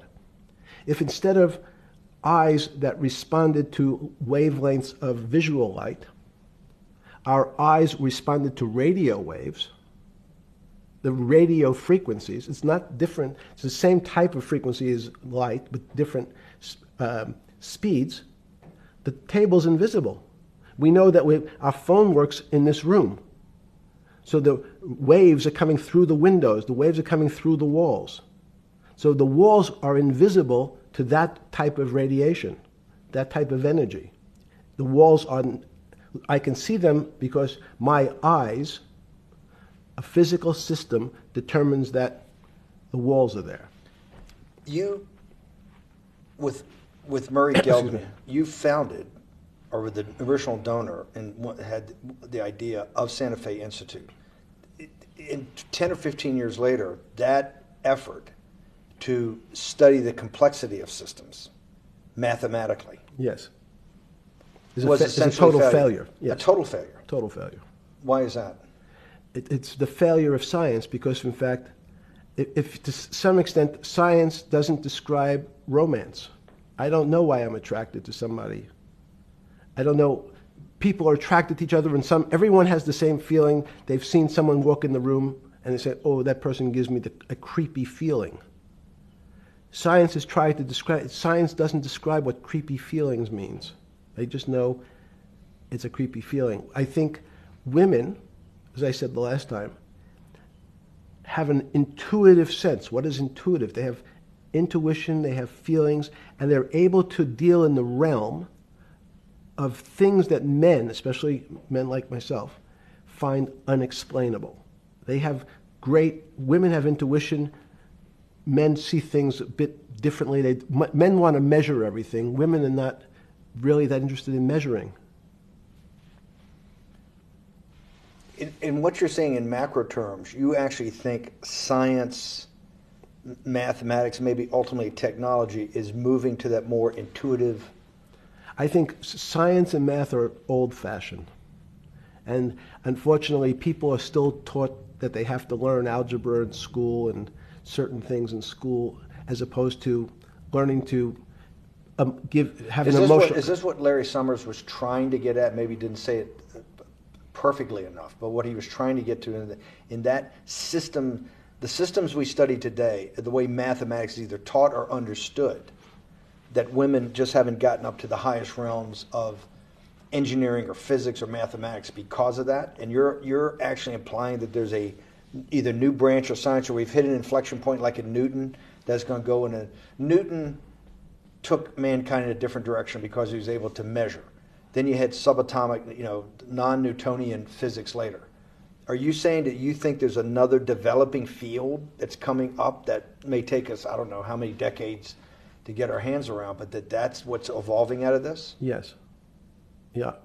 In fact, I think that mathematics, it's not the end of science. Every year someone says it's the end of, we can't discover everything. There's lots to discover with relationship to the physical world, but we know a lot already. In respect to the unexplainable world, we almost know nothing. Women, again, sense it. And instead of Larry Summers, I won't digress too much, but Howard Gardner early on said, there's not one form of intelligence. It's not mathematical intelligence. There's emotional intelligence, this kinesthetic intelligence. There's this argument that I reject that black people are less intelligent than white people. It's not true. We know, for example, that if I was in the forest and I had to run from the lion or figure out a way not to be eaten, and my competition is a local African, I'm the one who's getting eaten because they have the intelligence to deal with their local environment. So it's just different. It's not better, it's not worse, but there's many differences amongst different types of people. And so people have different intelligences, and they excel in some intelligences usually, and less so in others. When did it come to, because the world of high finance is a world of pure reason, or is it a lot of emotion and gut checks and on trading desk and central banks when these decisions get made? Is it that high church, like the high church of science of high energy physics, or is it as much emotion that comes in as much as the mathematics and the reason? It's a great question. I think if you talk to really experienced and successful traders and you ask them how they know what's going on, they can't give you an answer. They don't know. They feel it. They can feel the way the market's moving. They can feel the way the stock's moving. And that these are not very well-defined terms. It's difficult to put in mathematics terms. How did I feel it? You could look back and make guesses what I was seeing. But great traders feel it and then act on their feelings. That's the difference. Many people feel it but are afraid because they want a mathematical justification before they take that next step. When you first got on the trading desk at Bear Stearns in the late 70s or mid 70s, were you shocked by how little actual understanding of mathematics that the traders comprehended? Yeah, well, again, we had a Texas Instrument calculator. Most stockbrokers, especially before 1975, if they were good stockbrokers, could add. That's about it. They could multiply. If you could multiply, you were already in the top 15% of stockbrokers. Stockbrokers simply meant there's a story. When I went to the first person, I had no money. And I said, how much money do you make a year? And he said, $400,000. I said, impossible. I'm making $10,000. That's probably more than your family had made in his entire existence. Yes. And he makes it in a year. I said, what do you do? And he said, it's too complicated for you to understand, which is what the main thrust of Wall Street people, they want to tell you it's too complicated. Because if you understood that that person was simply, he had a brother-in-law, in fact, in this case, who ran the pension fund of General Motors. His brother-in-law would call him and say, buy 1,000 IBM. He'd hang up the phone, he'd write it out on a ticket and walk it to a window. That was his entire skill set. Hello, write what my brother-in-law says, walk it to a ticket window. Give me an example when you were on the trading desk in the early days of Bear Stearns of a time that you felt either complete uncertainty or you saw total panic, where something was happening that people couldn't foretell and that they were like in an airplane cockpit where it's going wrong. Walk us through that. In 1978, I think it was, across the news wires, there had been a collapse of the currency in Thailand. On the other side of the world, had no relationship to me. I wasn't sure where Thailand was. But the fact that a currency, a country's money, had all of a sudden dropped tremendously in value affected the rest of the world's markets. And people panicked because they'd never seen that before. A very small part of a very complex system had a shock throughout the whole system. So prices on Park Avenue apartments, the bond markets, the stock markets, every started to gyrate. You know, there's an old mathematics expression that if a butterfly wings in Mexico make the wrong turn, it spins out, and eventually, by the time it gets to Canada, it turns into a tornado. So these are part of complex systems. So yeah, Wall Street in certain parts. Santa Fe Institute was supposed to actually come up with a formula for that, for the butterfly wings. Why in 15 years did you reach the end of at least that experiment?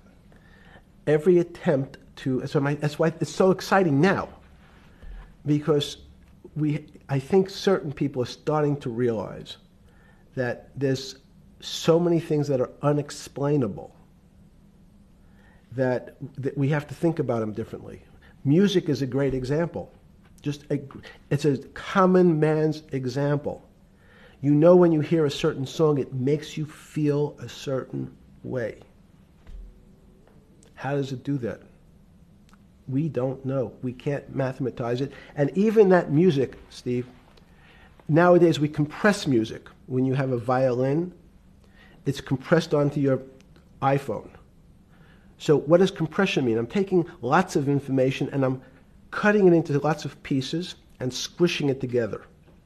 And when I squish it or compress it, I have to take out lots of pieces, but I say that they're not very important pieces. It's those pieces that we take out when we compress data, to me, are the most interesting parts of life. You just said a while ago, part of this new search for science may go back to when people were actually talking about a soul, and you said there's no doubt in your mind that there is a soul. Describe for me what you mean by that. What do you mean by soul? What do you mean soul different than the physical analog body that we're seeing on film right now? It's difficult to describe in words. I mean, I'm not a poet. Poems get a little closer to what that really means. But even the concept of what is life becomes complicated when you deal with plants and seeds. Is a seed alive?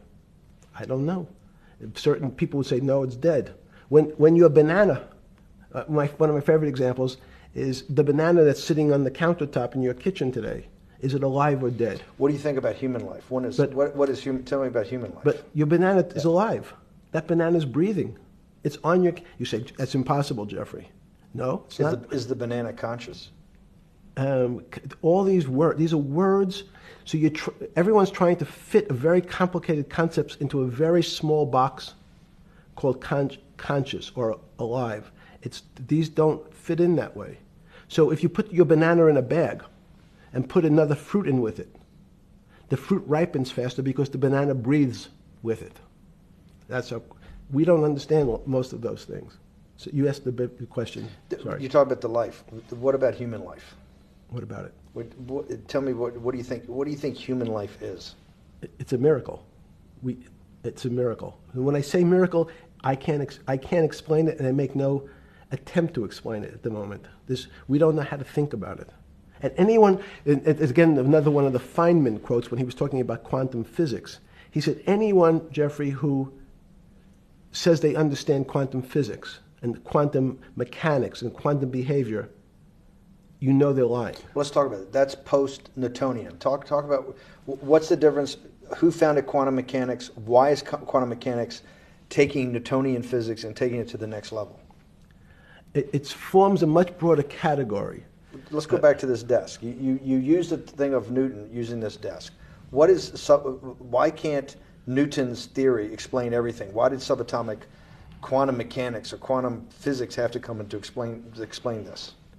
Well, so let's go right back to square one. Why is it called quantum physics? So quanta is a word that simply means packet, small amount. So it's quantized. So we recognized, when we recognized that this table appears, another very complicated word, solid to us, it's really made up of molecules or atoms. And atoms, we've given lots of names to what some of the behaviors. If you were in school, when you and I were in school in the 50s, the model was a little center thing in the middle, and an electron went around and around it. It was seen as a ball that went around and around it. And as we started to say, well, let's see what this ball looks like. I want to be able to examine that little thing called an electron. We found that there was nothing there. There wasn't the thing. It was simply a cloud of energy that we can call an electron. So we already started to see mysterious things as we go into very super small quantities, quantum physics. So quantum physics started to go into the very small, and at very small distances, we see things that we can't explain. We just cannot explain. How am I doing on time? 4 minutes. Fine. And to summarize, no, sorry. Let's go back to human life. When do you think human life starts? It's not these. So you see, this is the question. You're asking me to measure something again. It's the disease. It can't be measured. You just hate making commitments. That's why I'm not married. I'm peeling this onion back a layer at a time. All your bullshit and happy target can't be measured like that. Is that to say measure it's a commitment. You don't even like a commitment when you answer a question. I don't. As know. they say in golf, commit to the shot. I don't know what it means to be measured. You do know what it means to be measured. You're one of the leading currency traders, hedge fund guys, or stock market financial wizards. You're in the high priesthood of high finance. You certainly know how to measure. That's why you're a billionaire. Any other answer besides that is total and complete bullshit, and you know it. I know very few things. You know things can be measured. You measure every day. You weigh and measure every day. You weigh and measure people. You weigh and measure leaders. You weigh and measure economies. You weigh and measure politics. It's a very good. You weigh and measure. You weigh. Hang on. Your whole life, in fact, is measuring. So what you've now done is a great thing, is you've used the word measure, a mathematic term, in the common vernacular and abused it. So I don't even recognize what it means. It's so abusive to my field. Why? And let's go to that. In mathematics, measure means what specifically? There's no specific. It's an approximation, or giving something a number. Einstein said, we're not asking you to go to the ninth decimal point. You didn't say that before. No, you're not going to the ninth. I don't even. What if I say measure how tall are you? You'd say, in your case, 6 foot. 6 feet. But is it 6 foot 1 inch? Give or take, between 5'11" and 6 feet. But what's that? So the question is, I want an accurate. I got Zeno's paradox. I don't even know what it means to measure you. Am I measuring the top of your hair, the top of your skull, the finer, the more. You're being rabbinical. This is like. I shaved my beard off. I used to be rabbinical. My point is, isn't that going through the Torah where you're parsing every definition? No, however we broadly define measure, your life literally is about measurement, is it not? It's about putting numbers on things so that I can try my best. That you can call it whatever you like. If that Well, what do makes you feel what- better. What do you know? No, Because I I'm want to trying make you relate it happy. back to your scientific inquiry. No, even a number.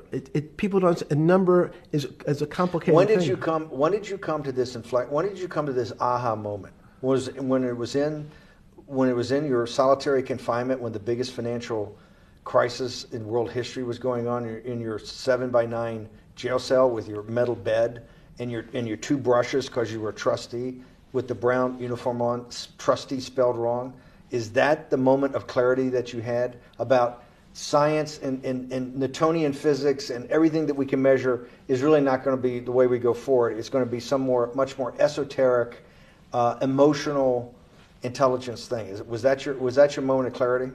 I wish it was, because it would make such a great story for this interview, but it's not. It's the fact that I lead such a privileged life to come across. But when did you? If it didn't happen then, when did it? Or did it happen before? I was then? going to hopefully Okay. get to the. Okay. I'm in a privileged position to have some of the world's smartest people come to my house and tell me what they think about different subjects, and I finally realized that the thing that they had most in common was there was this area, no matter how smart they were, that when I asked them the questions, they said they'd have to resort to a 500 or 1,000-year-old response to that question, which was, I don't know.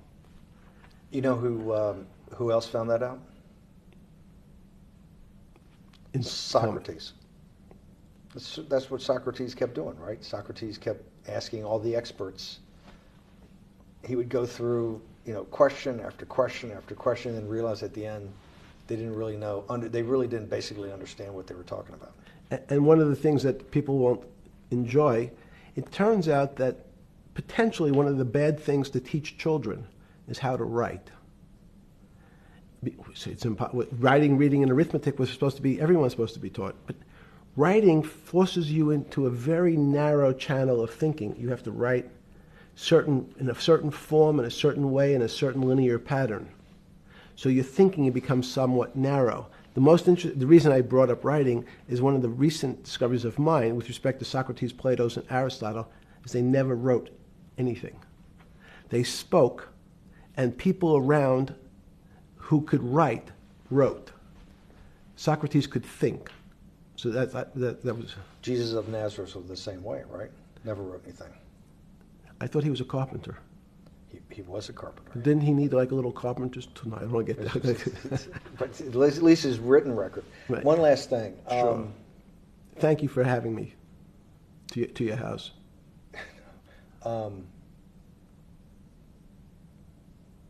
Vegetable juice. Let's go back. Look what vegetable juice does. When did the beginning of that, was there any one aha moment in all these great thinkers? Did it happen before 2008? Was it after? That came up over, I know, many years, but when did you actually realize, hey, something new's got to be developed? Yeah, that's great. Is that because again, I'm privileged enough to have people around me who've given lots of philanthropic gifts to institutions of higher learning, and when I said the impact, how do you judge the impact of your giving? And we sat down and said, no really new ideas have come out. And I realized that, of course, it hasn't come out because we've been looking at using science and mathematics, and it's the wrong tool. It's obvious. Institutions that are set up and try to put forward knowledge and understanding and truth, should they take your money? Derek Bach at Harvard said, taking money for good causes is a good thing. So if Hitler took all the gold out of the teeth of the Jews and said, I want to give this to Heidelberg University to fund the Leibniz chairs so that I can study high energy physics, Derek Bach would say that was fine? Again, these questions are questions where good people on both sides, like your Charlottesville, could differ. I don't know the answer to this question. So tell us the two. Give us the two answers. The one answer why it shouldn't be, and then the one answer. Derek Bach says, I'll essentially take cash from anybody because I got so many projects, so many good guys, and this is the way I'll do it. So I'm indifferent to where the cash comes from. Money's money. And if I got good guys, I'm the fiduciary that says these are good people and this is good research, okay? I'll take the cash from any source, including you. What's the other argument? Let me give you that. I know in my case, Is your money dirty money? if you live, I just asked a question. Is your money dirty money? no, it's not. So in fact, Why is it not dirty money? because I earned it, a heart. But you earned it. I earned it legally. We went back to this before. You earned Yes. it. You earned it, advising the worst people in the world, right? That do enormous bad things, and just to make more money. So instead of asking me the question, should you take the money? Because I think it's a legitimate question. Do you think it's a legitimate question? Yes, no Why? question. Because I think about, ethics is always a complicated subject, but I can tell you that with the money I gave to help try to eradicate polio in Pakistan and India, instead of asking me whether that money should be given to these children for vaccines, I think you might want to ask their mothers who received the vaccine, who know their child now won't get polio, and ask them if Epstein should have helped these people. If we walked in, you're a mathematician. If we walked into that clinic where they're giving that money out to these people that are in the most dire straits of poverty and sickness, and told them that the money was coming from class 3 sexual predator? Tier 1. Tier 1's the highest and worst? No, I'm the lowest. You're yes. the lowest. Okay, tier 1, you're the lowest. But a criminal. Yes. That the money came from them. What percentage of people do you estimate? I understand you don't like probabilities. Do you estimate would say, I don't care, I want the money for my children? I would say everyone said, I want the money for my children. Did they know where the money came from? I think if you told them, if I told them the devil, 100%. the devil himself. The devil himself said, I'm going to exchange some dollars for your child's life. Do you think you're the devil himself? No, but I do have a good mirror. It's a serious question. Do you think you're the devil himself? I don't know. Why would you say that? Because you have all the attributes. You're incredibly smart. You remember, the devil is Was somebody the devil knows smart? The devil's brilliant. You read Milton's Paradise Lost. No, the devil scares me. Satan is